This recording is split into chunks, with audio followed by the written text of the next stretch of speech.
جس کا حساب بھی وہ نہیں کر سکتا ہے. صلوات بھیجیے. ایک طرف سوال کرنے کی مذمت بھی ہے اور دوسری طرف ہم سے کہا گیا ہے کہ اگر کوئی مانگے تو اس کو فوراً دو. اور یاد رکھیں کہ سائل کی آبرو کا اتنا خیال رکھا ہے اسلام نے کہ زکات دینے کو نہیں کہا, نکالنے کو نہیں کہا, زکات ادا کرنے کو کہا. زکات اور خمس نکالنا اور ہے, ادا کرنا اور ہے.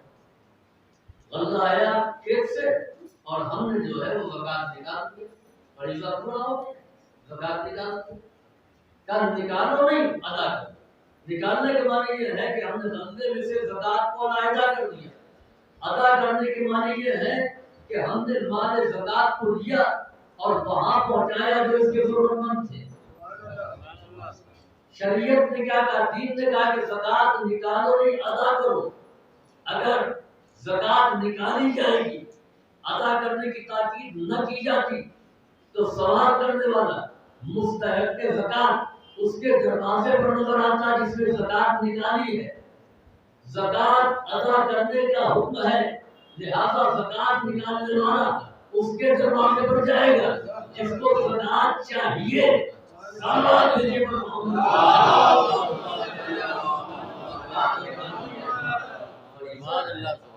یہ ہمارے اوپر ناصب اور واجب ہے. چنانچہ بہت سے لوگ ہوتے ہیں کار خیر کو بھی سمجھتے ہیں کہ ہم نے اللہ پر احسان کر.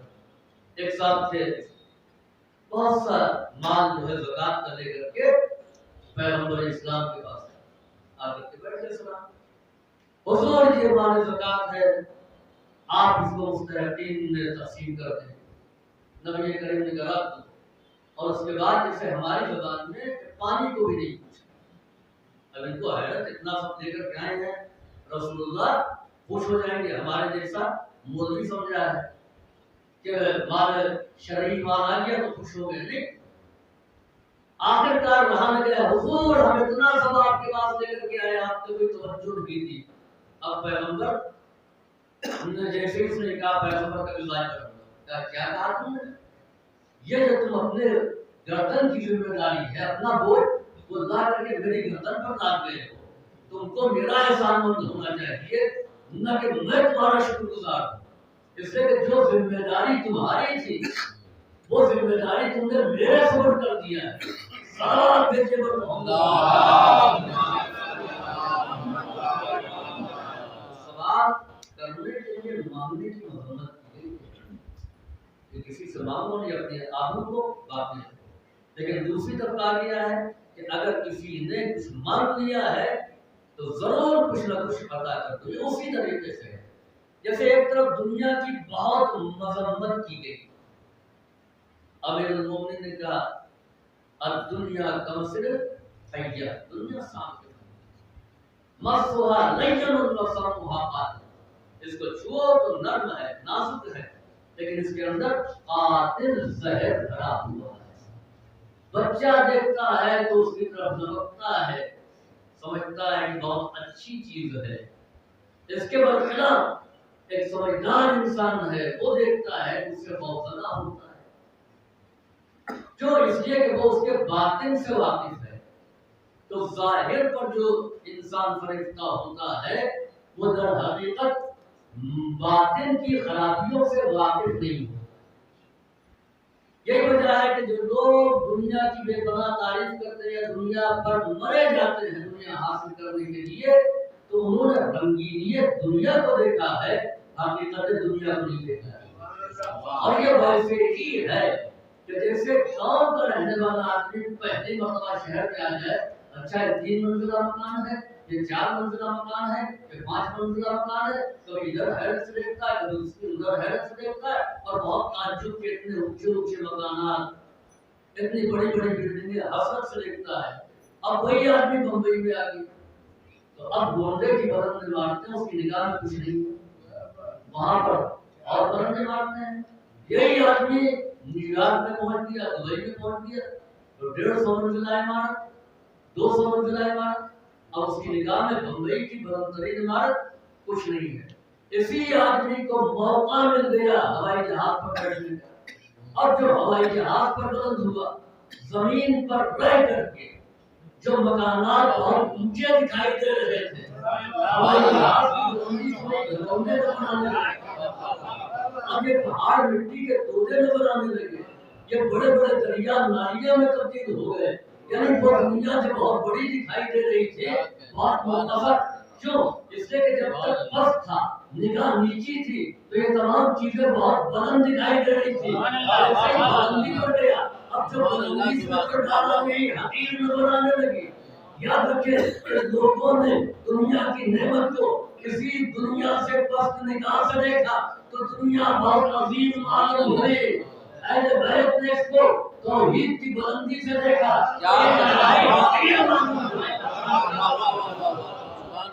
سلام بھیجیے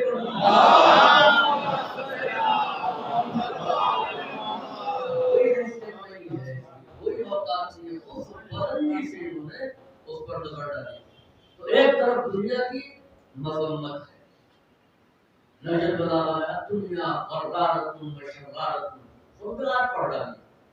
اور دوسری طرف مولا نے بہترین تعریف کی ہے. معلوم ہوتا ہے کہ دنیا کا مرتبہ کچھ آسمان سے بلند ہے، کہیں بہترین جگہ ہے جہاں اللہ کے مقدس بندے آئے، جہاں ملائکہ اعلیٰ کے فرشتے یہاں پر آتے ہیں، جہاں اللہ نے اپنے کلام کو نازل کیا. یہ دنیا کی تعریف ہے، اپنے کلام کو نازل کیا، جہاں کی مٹی کو لائق سجدہ بنایا. تو ایک طرف دنیا کی مذمت، یہ دو کے بعد ہے، یہ سب جیسی ہے، اور دوسری طرف دنیا کی یہ تعریف. امیر المومنین یا ائمہ طاہرین ہماری دنیا کے سیاسی لیڈر تو نہیں تھے نا کہ جیسا حالات دیکھے ویسی بیانات دیکھے. اچھا اب کے دور میں بہت مشکل ہے، سارے بیانات محفوظ ہو جاتے ہیں، پھر وہ پچھلے ریکارڈ چلائے جاتے ہیں، وہاں تو آپ یہ کہہ رہے تھے، یہاں تو یہ کہہ رہے تھے. تو ائمہ طاہرین کے اسٹیٹمنٹ تو ایسے نہیں ہوتے کہ کہیں دنیا سے خوش ہو گئے تو تعریف کر دی، کہیں ناراض ہو گئے مذمت کر دیا. ایسا تو نہیں ہے. جیسے نواز صاحب نے کہا کیا ہے پکا رہے تھا بیگن، حضور یہ بیگن ہے، بیگن تو بہت اچھی چیز ہے، چلو اس کو بنا. اب اس نے جو تعریف کرنا شروع کیا، جو خان سامہ تھا، کیا کہنا، اس کو سبزیوں کا بادشاہ بنایا گیا ہے، اس کے سر پر اللہ نے تاج رکھا ہے، اس کا رنگ کتنا عمدہ ہے، اس کا ذائقہ کتنا عمدہ ہے، بے پناہ فضائل. اور اس کے بعد بادشاہ کو کسی نے بتا دیا یہ وادی ہے، نقصان کرتا ہے، کہہ رہے ہیں تو جی بیگن تو کھانے کی چیز ہے. اب اسی کی مذمت شروع ہو گئی، ارے یہ بدتر چیز ہے، اس لائق نہیں ہے، اس قابل نہیں ہے. اب مذمت یعنی اسٹیٹمنٹ جو ہے وہ حاکم کی مرضی کے مطابق، انہوں نے تعریف کر دی تو یہ بھی تعریف کر دیں. تو ہمارا شعور کیا ہے؟ پست ہے. ہم نے حالات کو دیکھا اسی اعتبار سے، یعنی ہمارے لہجے بدل جاتے ہیں، عصمت کے لہجے نہیں بدلتے. بات کہی ہے، اگر پہلی بات ہے تو وہ بھی برحق ہے، دوسری بات کہی ہے تو وہ بھی برحق ہے. یعنی مذمت کی ہے تو بھی دنیا کی ایک صورت کی مذمت کی ہے، اور تعریف کی ہے تو بھی دنیا کی ایک کیفیت کی تعریف کی ہے. اگر اس حالت میں ہے تو قابل مذمت ہے، اور اگر اس حالت میں ہے تو لائق تعریف ہے. ایک جملہ کہہ سکتا ہے، یعنی امام نے یہ نہیں کہا کہ تم دنیا کی کسی چیز کے مالک نہ بنو، دنیا کے مالک بنو، مگر اس انداز میں بنو کہ دنیا تمہارے قبضے میں رہے، تم دنیا کے قبضے میں نہیں. یہ حالت تعریف ہے. یعنی حکومت اگر مل جائے تو حکومت پر تمہارے کردار کا اثر ہو، تمہارے کریکٹر پر تخت شاہی کی چھاپ نہ، کہ اقتدار سے پہلے کچھ تھے، اقتدار کے بعد کچھ نہ تھے. یعنی جب تک منصب نہیں ملا تھا تو کچھ تھے، اور جب آئی ایف بن گئے تو کچھ تھے. جب تک کمپٹیشن میں نہیں آئے تھے، مجلس میں بھی اور ماتم میں بھی اور نماز میں بھی، آپ کیوں نہیں آتے ہیں؟ تو پروٹوکول کی بات ہے، لہذا اب ہم نہیں آ سکتے. اس کے معنی یہ ہے کہ منصب اس کے قبضے میں نہیں ہے، کرسی اس کے قبضے میں نہیں ہے، یہ کرسی کے قبضے میں ہے. یہ دنیا کی صورت قابل مرمت ہے، یہ دنیا کی اس شکل ہے جو قابل مرمت ہے. امیر المومنین کی خصوصیت ہے چنانچہ حاکم شام نے زرار سے پوچھا کیفا وجدت علی بعد الخلافہ، تم نے علی کو خلافت کے بعد کیسا پایا؟ تو زرار نے کیا جواب دیا؟ زرار نے جواب دیا ہم نے علی کو خلافت کے بعد ویسا ہی پایا جیسے خلافت سے پہلے تھے، یعنی کعہدن فینا، ہمارے درمیان ہمارے ہی جیسے، انداز میں فرق نہیں آیا، گفتار میں فرق نہیں آیا، بلکہ لباس اور سادہ ہو گیا، غذائیں اور سادی ہو گئی۔ اس کے معنی یہ ہے کہ حکومت علی کے قبضے میں ہے، علی حکومت کے قبضے میں نہیں ہے۔ تو علی والا وہ ہے جو منصب پانے کے بعد نہ بدلے، جو انداز منصب سے پہلے تھا وہی انداز منصب کے بعد بھی باقی رہے۔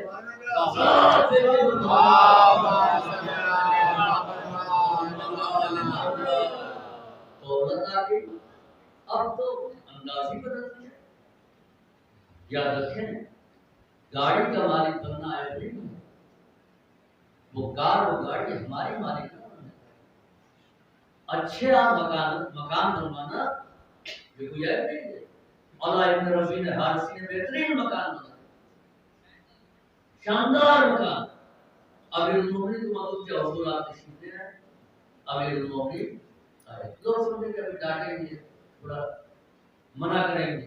آپ نے کہا بہت اچھا گھر ہے، بہت عمدہ گھر ہے، تم اس سے اچھا گھر بناؤ۔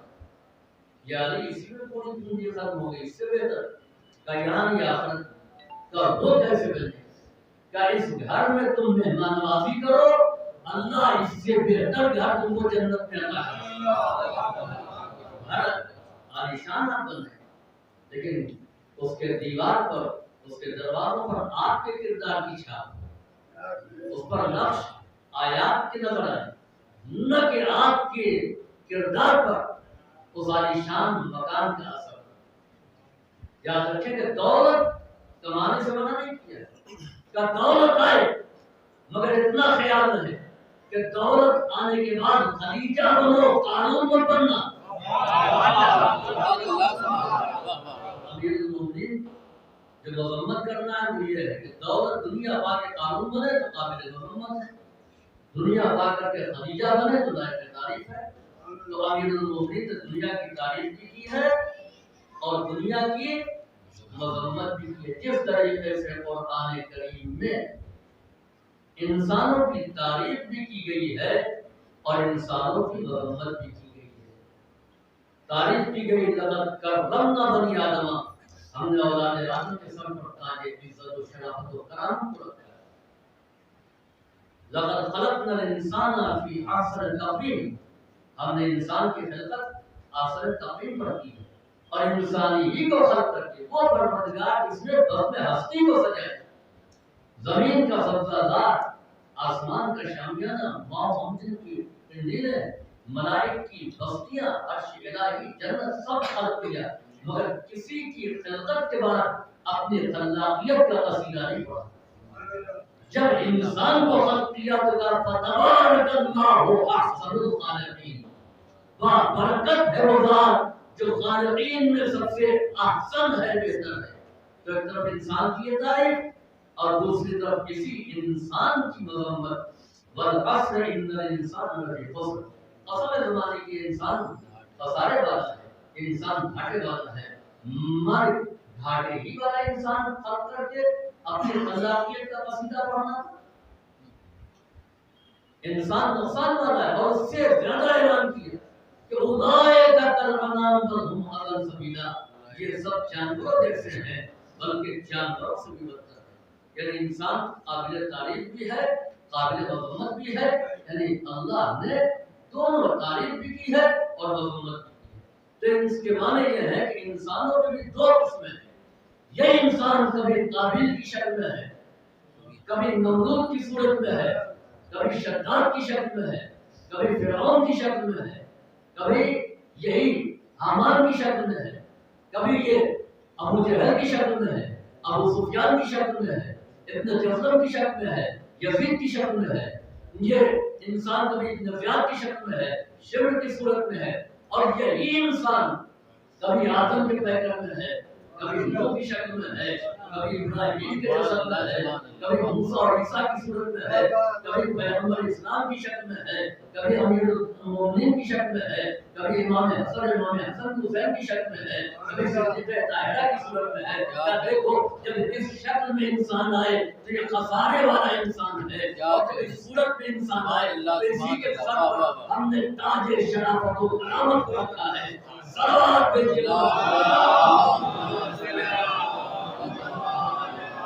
اس طریقے سے ایک طرف دنیا کی تعریف کی گئی ہے، مذمت کی گئی ہے، جس طریقے سے ایک طرف انسانوں کی تعریف کی گئی ہے قرآن میں اور مذمت، اسی طریقے سے روایات میں سائل کی مذمت بھی کی گئی ہے اور تاکید بھی کی گئی ہے کہ سائل کو واپس مت کرو۔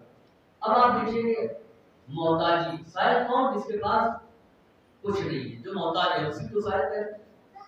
پیغمبر اسلام نے فرمایا کہ الفقر فخری، فقر یعنی محتاجی میرے لیے سرمایہ افتخار ہے، میں اس پر فخر کرتا ہوں۔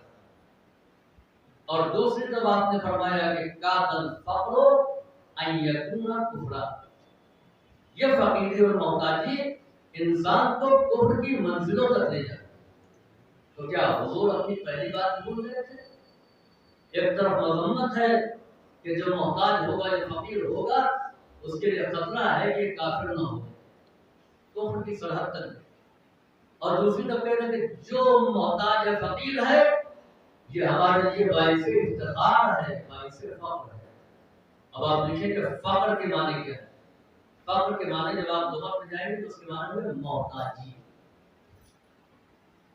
یہ اس کا ترجمہ ہوگا۔ فقر کے معنی محتاجی، عربی زبان میں غریب کہتے ہیں مسافر کو، اور جس کے پاس کچھ نہیں ہے یعنی زندگی گزارنے کے ذرائع بہت کم ہے اس کو فقیر کہتے ہیں۔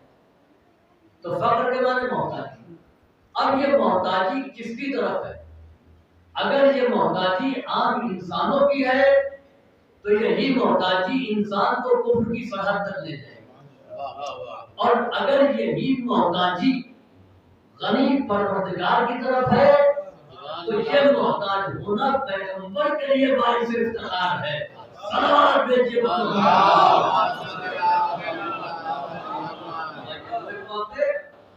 اور آپ نے عزیز کس سائل کو عطا کرنا چاہیے تو کس کو نہیں۔ اسلام اس لیے نہیں ہے کہ مزاج کی اور یہ عادت نہیں، قدم لڑکھڑا رہے ہیں تو سہارا ضرور ہے، اگر یہی عادت میں تبدیل ہو جائے تو مدد ہو جائے۔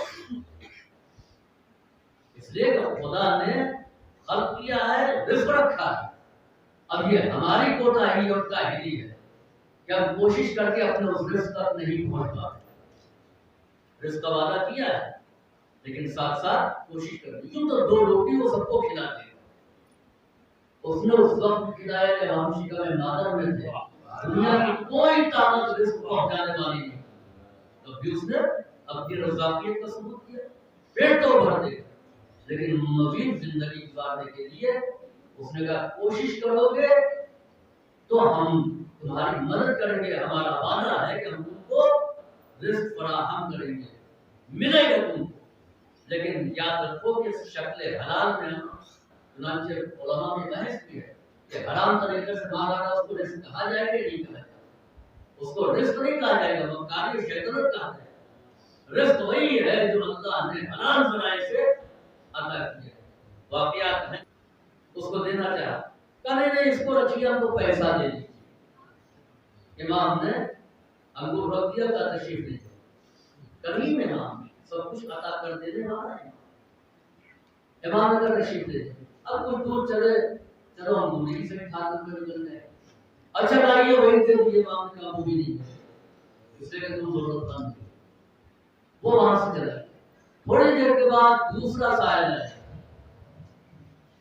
اور اس نے آ کر کے سوال کیا، امام نے اس کو چند دانے دیے، اس کو گچھا دیا تھا، ان کو 4-5 دانے، اور جیسے ہی 4-5 دانے دیے اس نے تھوک کر کے ہاتھوں پر دیا اور قریب تیرا شکر کہ تیرے نام پر مجھے انگور دے۔ امام نے ایک چھاؤ اٹھا، اس نے پھر شکر پر رکھا، امام نے سب دی، اس نے پھر اللہ کا شکر ادا کیا۔ امام نے اپنے غلام سے کہا کہ کتنی رقم ہے؟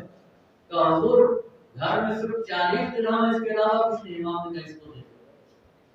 کہ ہمارا کیا ہوگا؟ کہ اللہ مانے 40 درہم نے۔ پھر اس نے شکر پروردگار کہ کریم تیرا شکر ہے کہ مجھے کھانے کے لیے تم نے انگور عطا کیا، اور پھر اس کے بعد میں مزید رقم مجھے زندگی گزارنے کی دی۔ امام نے اپنے غلام سے کہا دیکھو میرا لباس، کہا ہاں 2-3 پیرہن آپ کی موجود ہیں۔ امام نے کہا جا کر کے سائن۔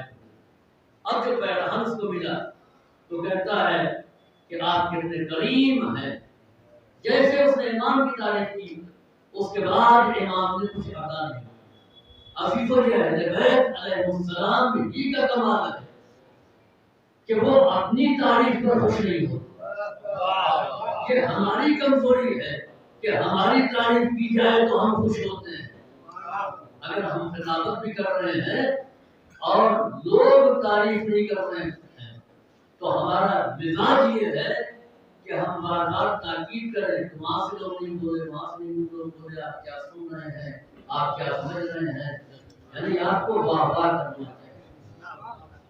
یعنی ہماری کل مجلس کا معال یہ ہے کہ ہم کو واہ واہ کرنا، یہی معال ہے۔ اگر واہ واہ کے لیے ہم نے مجلس پڑھی ہے اور یہ کہہ کر کے تاکید کر کے کہ آپ واہ واہ کیجیے، تو جس چیز کے لیے ہم نے مجلس پڑھا تھا وہ ہم کو مل گیا۔ اب اجر لینے کا کوئی حق نہیں۔ خدا کی رضا کے لیے اگر ہم نے کلام کیا ہے تو کوئی واہ واہ کرے یا نہ کرے، ہمارا مقصد یہ ہے کہ ہماری بات آپ تک پہنچ جائے۔ اللہ کے لیے، رسول کے لیے، خدا کے لیے اگر انسان فکر کرے گا اور کوئی بھی کام ہو، یہ ہمارا مزاج ہے، یہ انسان کی کمزوری ہے کہ لوگ تعریف کریں۔ یہ انسان کی کمزوری سے حوصلہ نہیں ملتا ہے، ایسا نہیں ہے، لیکن تعریف کے لیے کام نہ کیا ہے۔ اور جب تعریف کے لیے انسان کام نہیں کرے گا تو تعریف کرنے والے نہ موجود ہوں گے تو خدا ملک کو بھیجے گا۔ امیر المومنین کا کارنامہ میدان احد میں مجمع چلا گیا، کوئی بابا کرنے والا نہیں کہ علی آپ نے کس طریقے سے جہاد کیا، کس طریقے سے نبی کریم کا دفاع کیا، سب چلے گئے۔ اللہ نے ملک کو بھیجا کہ تم جاؤ، جا کر کے علی کا قصیدہ پڑھو۔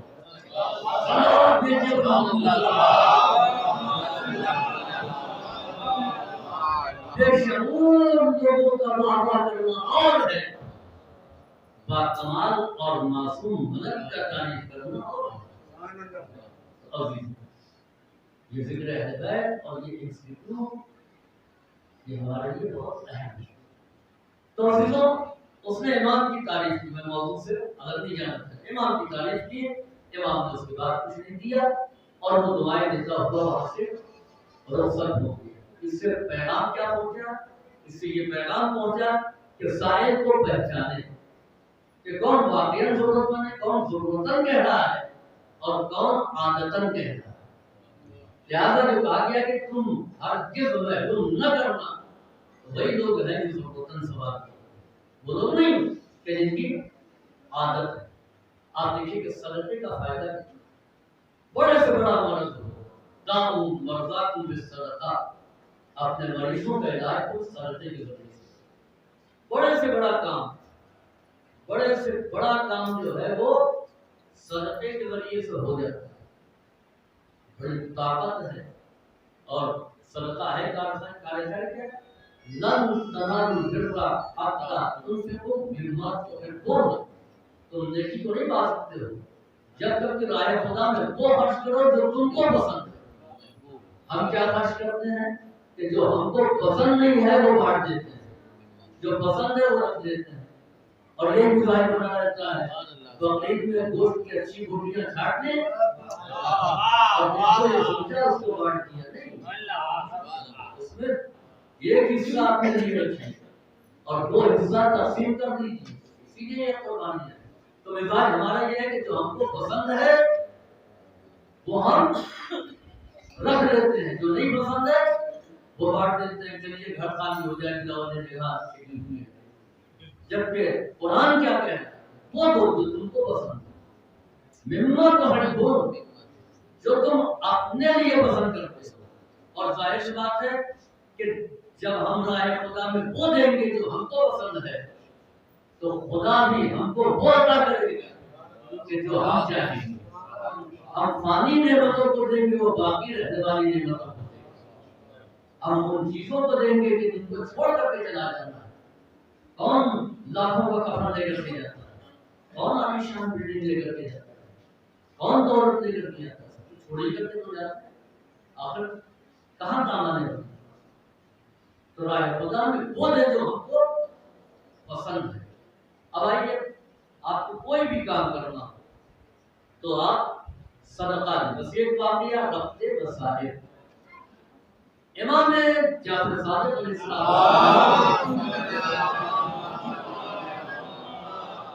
آپ نے فرمایا کہ میرا ایک معاملہ تھا کہ یہودی سے زمین مشترکہ زمین خریدی. اب اس کا بٹوارا ہونا, زمین کا ایک حصہ خراب تھا ایک حصہ اچھا تھا. میں اپنے اس یہودی پڑوسی سے کہتا تھا کہ چلو قرآن نازل کر دو, جو تمہارے حصے میں آئے تم دے دو, جو ہمارے حصے میں آئے وہ میں لے. وہ ٹالتا تھا, آج نہیں کل نہیں پرسوں 2 دن چاہیے. ایک دن اس نے کہا کہ کل ہم لوگ چلیں گے اور چل کر کے قرآن نازل کر دیں. امام تیار ہو. امام علیہ السلام اس کے ساتھ آئے اور جب پورا ڈالا گیا تو زمین کا جو اچھا حصہ تھا وہ امام کے نام میں تھا, خراب حصہ اس یہودی کے نام. اس نے سر پکڑ لیا کہ ناممکن ناممکن ناممکن, یہ کیسے ہو گیا؟ امام نے کیا کہہ رہا؟ اس نے کہا میں علم نجوم کا ماہر ہوں, ستارے کی رفتار کو میں جانتا ہوں. میں اس لیے ٹال رہا تھا کہ میں چاہتا تھا کہ میرے موافق سیارے ایک جگہ آ جائیں, آپ کے مخالف سیارے وہ ایک طرف آ جائیں. میں نگاہ ڈالتا تھا آسمان پر اور روز ذائچہ درست کرتا تھا. چنانچہ آج کی تاریخ یہ تھی کہ یہ سیاروں کی چالیں جو ہیں آپ کے خلاف تھی اور یہ ساری چالیں ہمارے موافق تھی.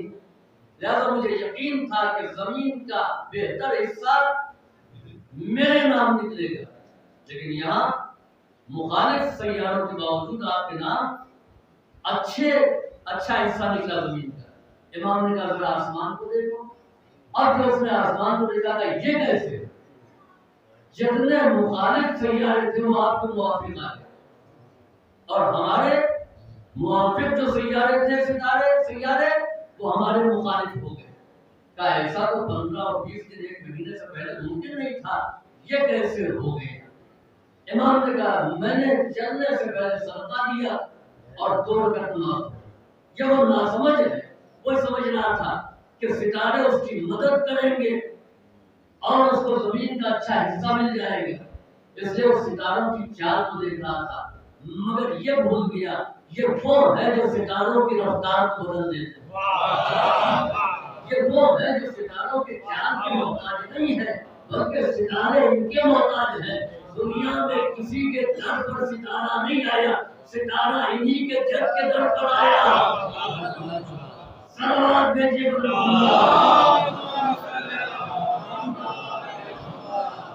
تمام کریموں سب سے بڑے کریم کا اہل بیت کریم. حاتم کا نام تو سرد مسل تھا, لیکن اہل بیت کی طرف کے بعد وہی عرب حاتم کو بھول کہ اہل بیت علیہ السلام کتنے بڑے کریم. خود امام حسین علیہ السلام کی طرف کے ایسے واقعات ہیں, مولانا طاہر صاحب سن لیجیے گا کہ ایک تو نہیں کئی مجلسیں پڑھی جا سکتی صرف امام حسین کی صحابت. چنانچہ ایک عرب قبر امام مظلوم پر آیا شہادت کی.